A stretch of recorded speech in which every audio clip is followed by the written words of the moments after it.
É muito difícil para uma pessoa que sofreu algum tipo de violência da pessoa que ela se relaciona conseguir dizer para as outras pessoas. Porque, primeiro, que falar de algo tal como esse pode soar sumariamente vergonhoso. Segundo, porque quando ela fala, ela tem que assumir para as outras pessoas que a pessoa que ela estava foi agressiva ou de algum modo violenta com ela. E terceiro, porque muitas vezes, e talvez seja o fato principal, as mulheres se questionam se elas não provocaram a violação que elas sofreram. Hoje, a gente vai pensar um pouco sobre isso.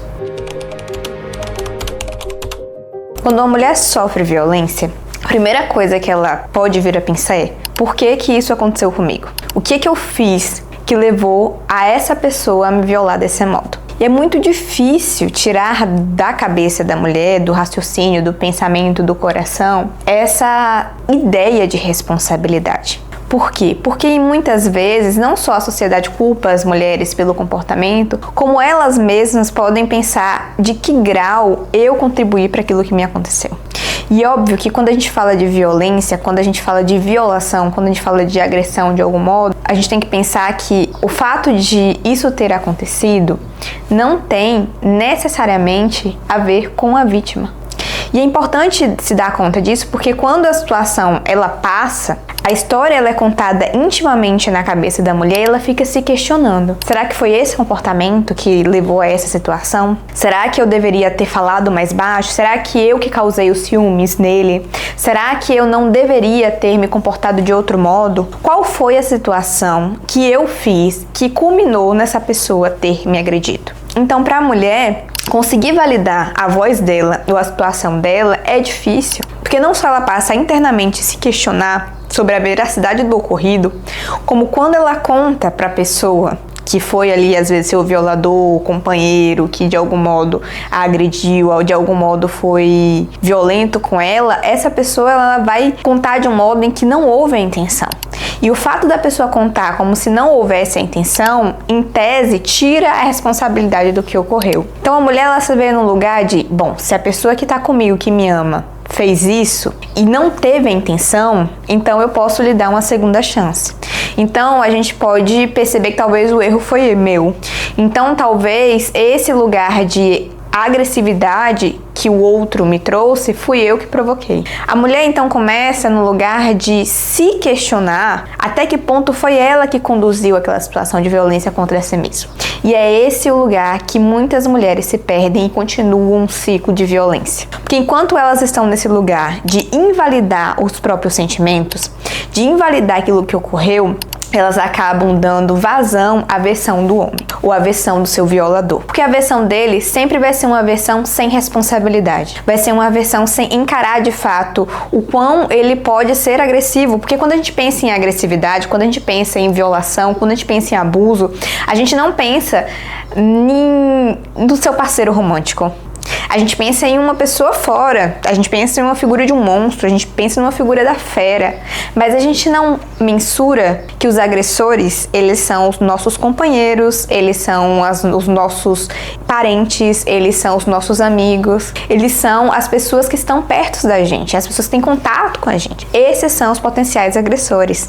E eu falo potenciais, mas Amanda, todo homem é potencial agressor? Não necessariamente, mas todo homem está dentro de uma leitura em que não há consequências para as violações que eles executam nas mulheres.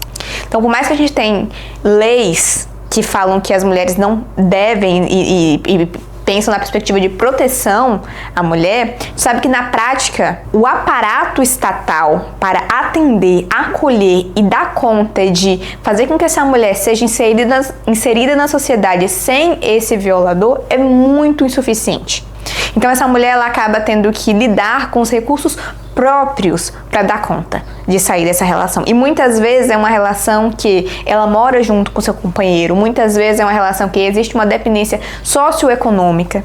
Então a mulher se vê nesse lugar de uma vulnerabilidade que não é só emocional, uma vulnerabilidade que é sobretudo social, que é difícil para ela dar conta de sair dessa relação. E até aquelas que não têm a vulnerabilidade social, ainda assim podem ter dificuldade em sair de uma relação tal como essa. Porque, volto a dizer, Todas as vezes que a mulher conta a história da violência que ela sofreu, ela se questiona, ela invalida a si mesma, ela tem medo de dizer a violência que ela sofreu. Porque é muito difícil esse lugar de você sofrer uma violência, você ter que elaborar a violência que você sofreu, ou seja, dar nome, entender o que lhe aconteceu e conseguir apontar. Porque é isso, assim, o violador, ele tem tanta certeza que a vítima ela não vai falar, que aquilo não vai ter consequências para sua vida, que ele vai continuar ali, satisfeito, ciente, sem assumir a responsabilidade do que lhe ocorreu. Porque isso é cômodo para os homens. É isso que a sociedade impõe. Os homens podem sair sem punição. Eles podem sair socialmente esquecidos de que foram violentadores. Enquanto as mulheres, quando elas denunciam, elas são lembradas que serão as vítimas da violência que sofreram.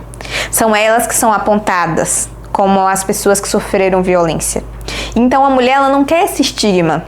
Ela já sofreu uma violência, né? Ela já passou por uma situação de um constrangimento, de um adoecimento causado pela pessoa que ela estava. Então, a última coisa que ela vai querer é um estigma, seja social, seja íntimo, né, no sentido psicológico, seja para si mesma, de que ela é um grande alvo de violência. Que ela que provocou aquela violência, que ela ousou falar sobre a violência que sofreu. Então é muito difícil, no contexto da mulher, sobretudo, dar conta de assumir a narrativa da violência que ela sofreu. Ah, Amanda, mas isso quer dizer que ela precisa denunciar? Não. Ela pode não denunciar a violência, né? Não que eu estou dizendo que isso é certo ou errado, mas pensando assim, ela pode não querer passar por esse processo de denúncia, de tornar isso público.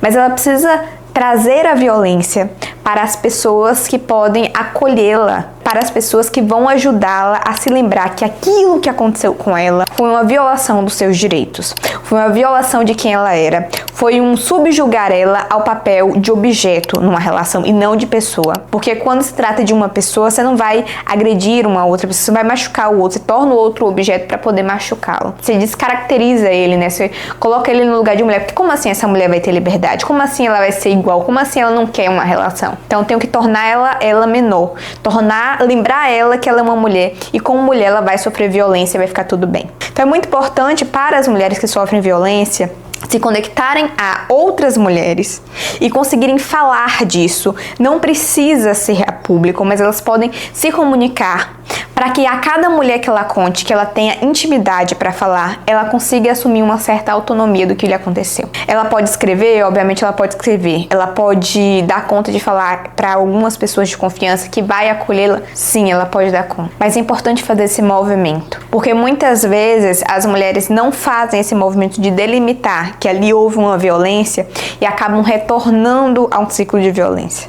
Mesmo que após ela delimitar, ela retorne à violência que ela sofreu, ela vai se lembrar que ali, né, seja através da relação com essa amiga, seja através da escrita, ela vai se lembrar que ali é um marco de uma situação que ela viveu e que de algum modo aquela situação ela existe.